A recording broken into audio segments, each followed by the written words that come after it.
नमस्कार दोस्तों, स्वागत है आपका एवन जी के स्टडीज़ पर। आज के वीडियो में हम लेकर आए हैं हिंदी व्याकरण के टॉप 20 ऐसे क्वेश्चन आंसर जो सभी परीक्षाओं में पूछे जाते हैं।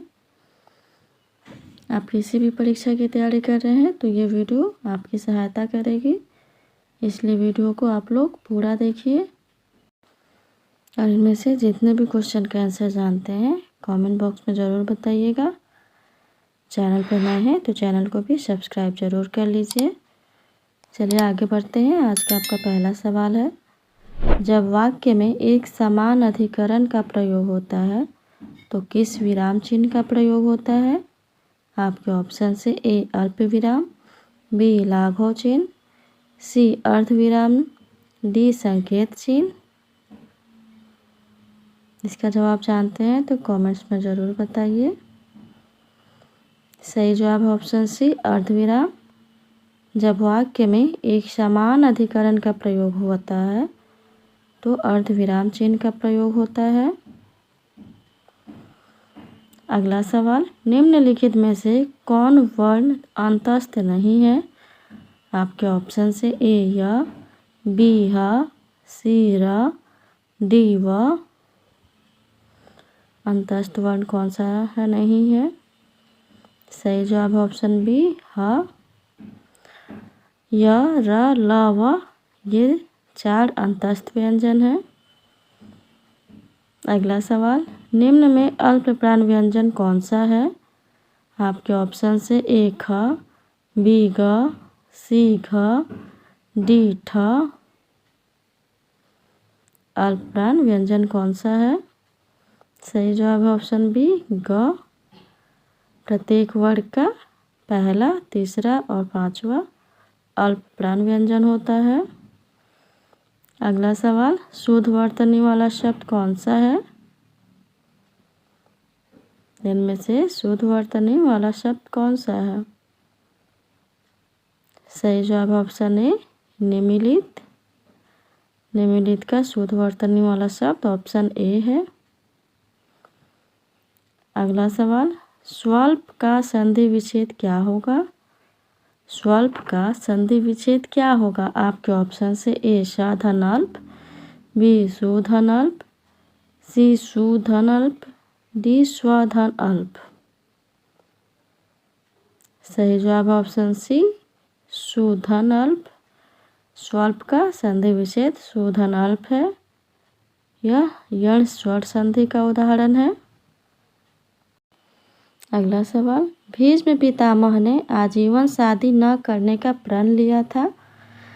रेखांकित शब्द में कौन सा समास है? आपके ऑप्शन से ए अव्ययी भाव, बी तत्पुरुष, सी कर्मधारय, डी द्विगु। रेखांकित शब्द आजीवन में कौन सा समास है? सही जवाब ऑप्शन ए अव्ययी भाव। आजीवन शब्द में अव्ययी भाव समास है। अव्ययी भाव समास में पहला पद उपसर्ग या अव्यय होता है।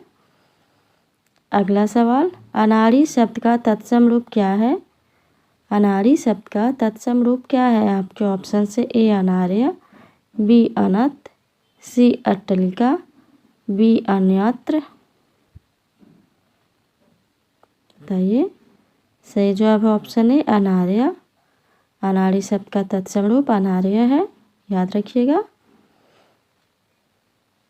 अगला सवाल, नैसर्गिक का विपरीतार्थक शब्द क्या है? नैसर्गिक का विपरीतार्थक शब्द क्या है? आपके ऑप्शन से ए अनुर्वर, बी आविर्भाव, सी प्राकृत, डी कृत्रिम। सही जवाब ऑप्शन डी कृत्रिम। नैसर्गिक का विपरीतार्थक या विलोम शब्द कृत्रिम है, याद रखिए। अगला सवाल, विभु का पर्यायवाची शब्द कौन सा है? विभु का पर्यायवाची शब्द कौन सा है? आपके ऑप्शन से ए सर्वव्यापक नित्य, बी ब्रह्मा आत्मा, सी महान ईश्वर, डी चिरस्थायी दृढ़। सही जवाब ऑप्शन ए सर्वव्यापक नित्य। विभु का पर्यायवाची शब्द इनमें से सर्वव्यापक और नित्य सबसे सटीक पर्यायवाची है। अगला सवाल, 16 कलाओं से युक्त चांद वाक्यांश के लिए सही शब्द क्या है? आपके ऑप्शन से ए ढाका, बी खाका, सी राका, डी नाका। जवाब जानते हैं तो कमेंट्स में ज़रूर बताइए। सही जवाब ऑप्शन सी राका। राका का अर्थ पूर्णिमा की रात या पूर्ण चंद्रमा होता है, जो अपनी पूरी 16 कलाओं से युक्त होता है। ये सभी प्रश्न परीक्षा में पूछे जा चुके हैं, इसलिए आप वीडियो को पूरा देखिए। अगला सवाल, निम्नलिखित में से वेद सुनना कान के लिए कौन सा शब्द प्रयोग किया जाएगा? आपके ऑप्शन से ए शेष, बी श्रुति, सी पानी, डी शकल। वेद सुनना और कान के लिए कौन सा शब्द प्रयोग होगा? सही जवाब ऑप्शन बी श्रुति। वेद सुनना कान इन तीनों संदर्भों के लिए श्रुति शब्द का प्रयोग किया जाता है। अगला सवाल, जहाँ उपमेय में उपमान की समानता की संभावना व्यक्त की जाती है, वहाँ कौन सा अलंकार होता है? ऑप्शन से ए उत्प्रेक्षा, बी उपमा, सी रूपक, डी संदेह। ये सभी प्रश्न परीक्षा के दृष्टिकोण से बहुत ही महत्वपूर्ण है। सही जवाब ऑप्शन है उत्प्रेक्षा। जहाँ उपमेय में उपमान की समानता की संभावना व्यक्त की जाती है, वहाँ उत्प्रेक्षा अलंकार होता है। अगला सवाल, छंद का सर्वप्रथम उल्लेख कहाँ मिलता है? आपके ऑप्शन से ए ऋग्वेद, बी यजुर्वेद, सी सामवेद, डी उपनिषद।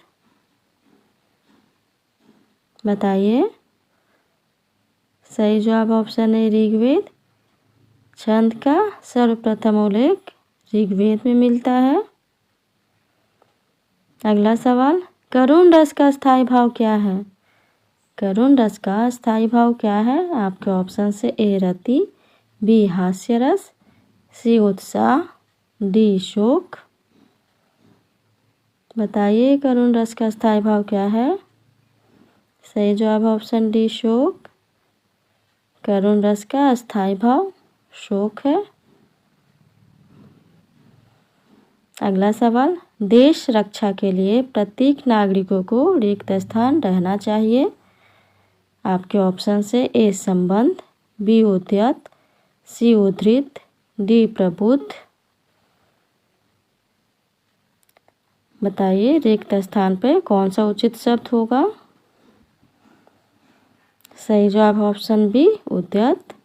देश रक्षा के लिए प्रत्येक नागरिक को उद्यत रहना चाहिए। उद्यत का अर्थ है तैयार, तत्पर या प्रस्तुत होना। अगला सवाल, निम्न विकल्पों में एक वाक्य के वाक्यांश दिए गए हैं, त्रुटिपूर्ण भाग कौन सा है? आपके ऑप्शन से ए मुझे कल, बी 2 किलो, सी लीची खरीदने हैं, या डी कोई त्रुटि नहीं। सही जवाब ऑप्शन सी लीची खरीदने हैं। यहाँ लीची स्त्रीलिंग है, इसलिए क्रिया भी स्त्रीलिंग रूप खरीदनी होनी चाहिए, इसलिए यह त्रुटिपूर्ण भाग है। अगला सवाल, बहुव्रीहि समास का उदाहरण कौन सा है? आपके ऑप्शन से ए पंचवटी, बी करोड़पति, सी चतुर्भुज, डी चरण कमल। बहुव्रीहि समास का उदाहरण इनमें से कौन सा है? सही जवाब ऑप्शन सी चतुर्भुज। चतुर्भुज बहुव्रीहि समास के उदाहरण है। चतुर्भुज का समास विग्रह है 4 भुजाओं वाले, अर्थात भगवान विष्णु। अगला सवाल है, मैथिली शरण गुप्त का संबंध आधुनिक काल के किस युग से है? आपके ऑप्शन से ए छायावादी युग, बी शुक्ल युग, सी छायावादोत्तर युग, डी द्विवेदी युग। बताइए। सही जवाब ऑप्शन डी द्विवेदी युग। मैथिली शरण गुप्त का संबंध आधुनिक काल के द्विवेदी युग से है। आज के लिए इतना ही। आज का वीडियो कैसा लगा कमेंट्स में ज़रूर बताइएगा। वीडियो अच्छा लगा हो तो लाइक ज़रूर कर दीजिए, और चैनल पर पहली बार आए हैं तो चैनल को भी सब्सक्राइब ज़रूर कर लीजिए। धन्यवाद।